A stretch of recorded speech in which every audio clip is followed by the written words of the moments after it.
Thank you so much. Good evening, everyone. I'm Erin Espelie.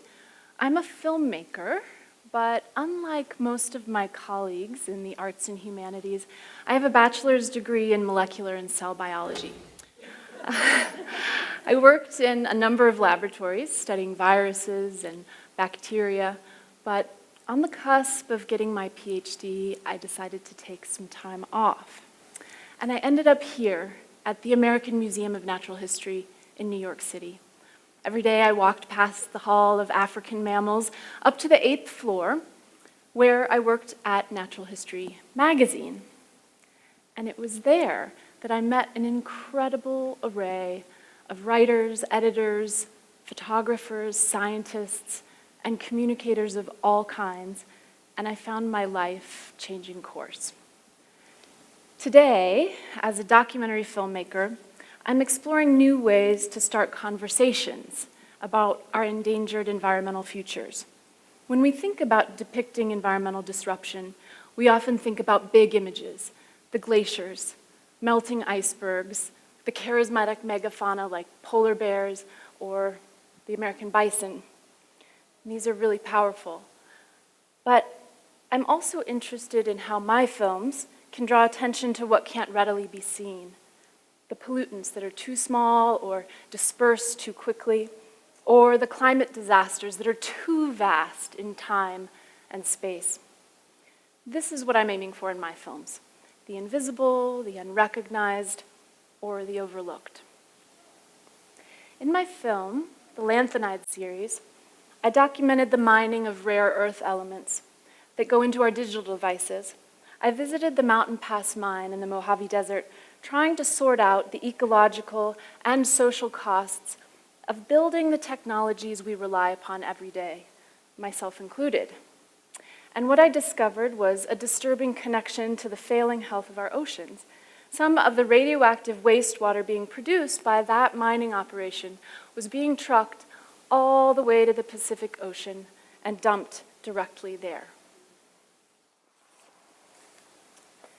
In a follow-up film, A Net to Catch the Light, I examine how the blue light that comes from our device screens affects our eyes and circadian rhythms.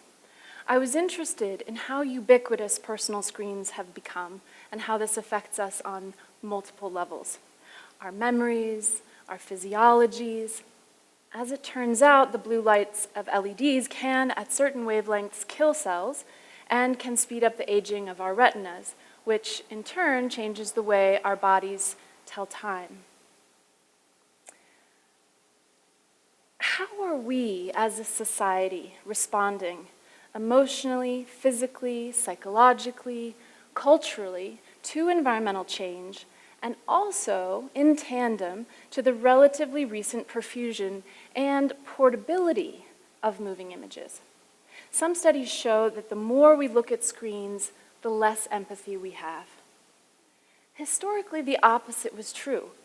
Seeing a picture made us feel more connected to another individual, or more connected to an ecosystem, or maybe having more empathy for another species of animal.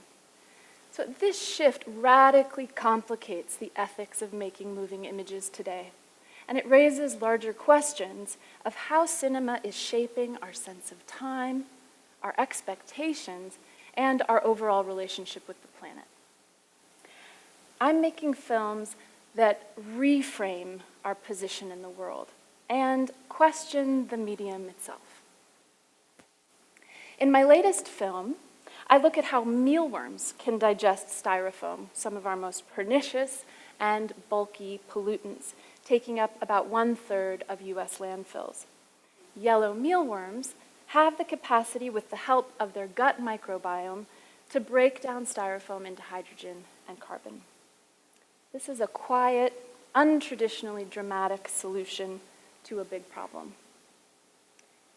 In these days of environmental crisis, I'm especially reminded of how cinema loves a big finish, and we viewers have become fixated on the apocalypse, the showdown, the tearful heart-wrencher. What if, instead, our best futures lack the finales, the fanfare, the explosive endings, If we can focus our attention on what is tiny, or outside our natural range of hearing, or even invisible to the naked eye, we may actually begin to apprehend far more. And those are the stories that I want to keep telling. Thank you so much.